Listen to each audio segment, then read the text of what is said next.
যে এলমে দিন বা বিদ্যাটা এমন একটি মহান জিনিস যে এর চাইতে আর মহান কোনো জিনিস নেই।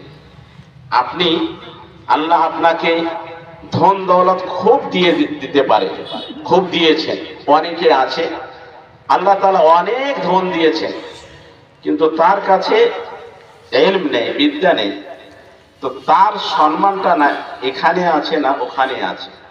ঠিক আছে?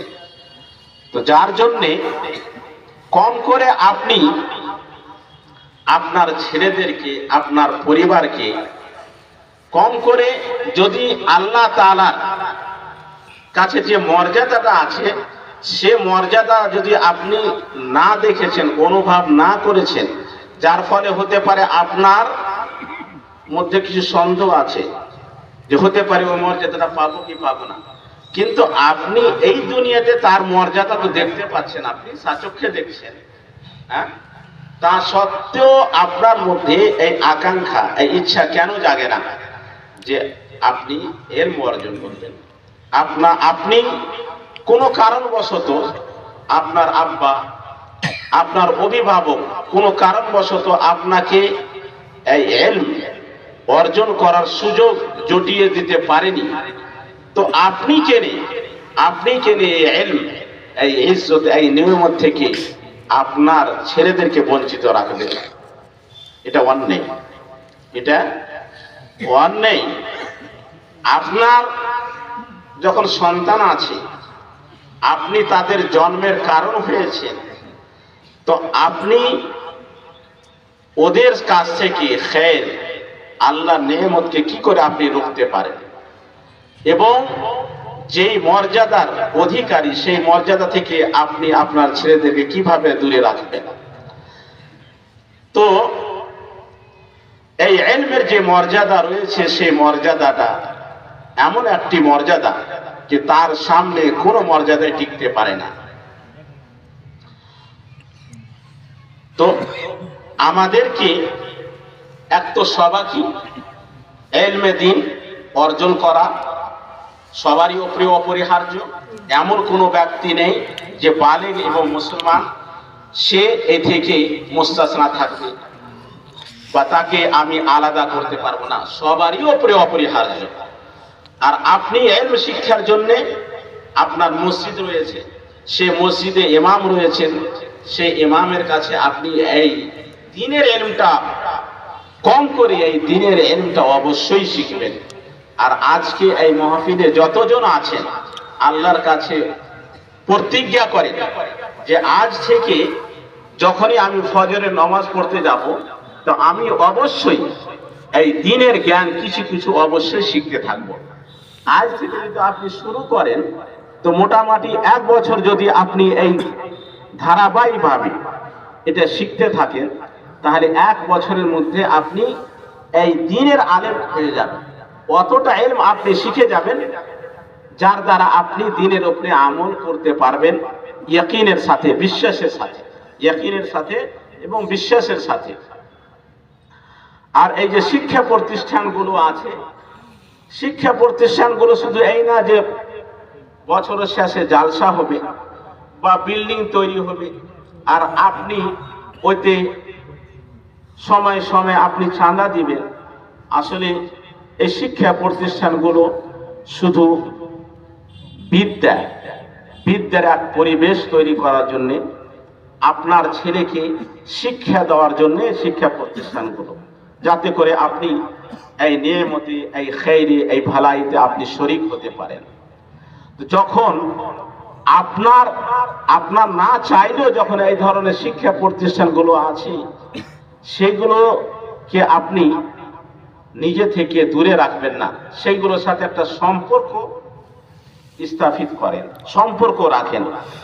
যখনই আপনি সময় পাবেন আসুন, দেখুন আপনার ছেলেরা আছে, বাড়িতে আছে, ছেলে মেয়ে আছে, তাদেরকে নিয়ে আসেন, ভর্তি করেন, শিখান, যাতে করে আপনার সন্তান যে নিয়ামত থেকে আপনি বঞ্চিত আছেন সেই নিয়ামত থেকে তারা বঞ্চিত না হয়। এই যে মাদ্রাসায় আমরা আছি, এটা হচ্ছে মহিলা মাদ্রাসা বা ছেলেদের, হেফজখানা, মহিলাদের হেফজখানা। আর জানছেন এটা হেফজখানার মানে হচ্ছে কোরআনের শিক্ষা দেওয়া হয়, কোরআনকে হেফজ করা হয়। খায়রুকুম মান তাআল্লামাল কুরআনা ওয়া আল্লামা, তোমাদের মধ্যে সবচাইতে উত্তম ব্যক্তি হচ্ছে ওই যে কোরআনকে শিখলো এবং শিখালো। এটা হচ্ছে উত্তম, সবচাইতে উত্তম কাজ। কোরআন কে শিখার জন্য এই শিক্ষা প্রতিষ্ঠান আছে।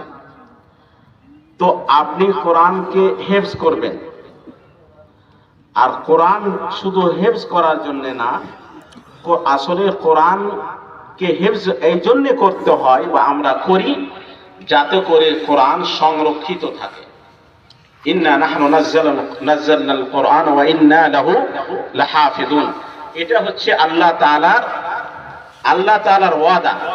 এটা হচ্ছে আল্লাহ তাআলার ওয়াদা যে আমি কোরআনকে অবতীর্ণ করেছি এবং আমি কোরআনের হেফাজত করব, সংরক্ষণের ব্যবস্থা আল্লাহ তাআলা নিয়েছেন।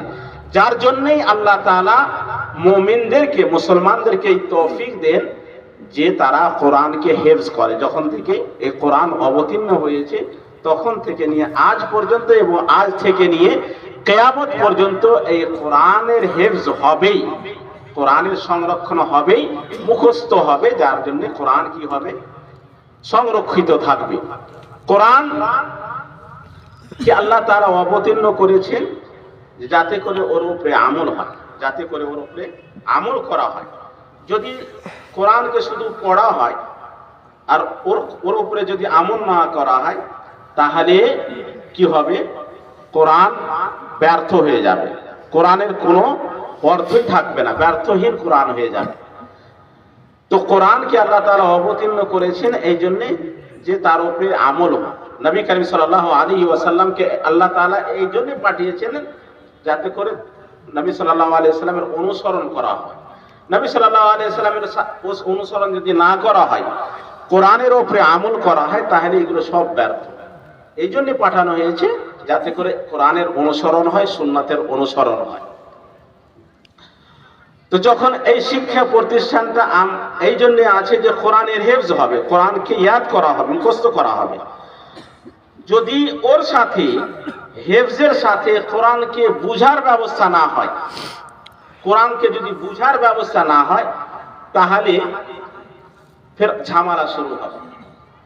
অনেকে যারা আপনি মনে করেন যে হাফেজি আছে, এ হাফেজি বা কারি সাহেব, তো অনেক মশলা আছে দিনের মশলা, তো ওই হাফেজির কাছে চলে যায়। আর ও হাফেজি করেছে, কোরআন তো হেফজ করেছেন কিন্তু কোরআনকে বুঝেনি, কোরআনকে বুঝেনি। তো কোরআনকে বোঝা এবং হাদিসকে, কোরআনকে হেফজ করা, মুখস্থ করা যেমন ইলম,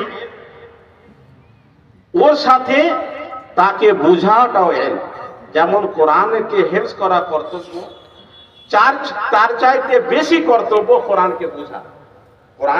কোরআনের হেফজ করা সবারই জন্য কর্তব্য না, সবার জন্য বোঝা দরকার না, কিন্তু আপনি কারণ দিনের উপরে আপনাকে আমল করতে হবে, যার জন্য কোরআনকে বুঝতে হবে।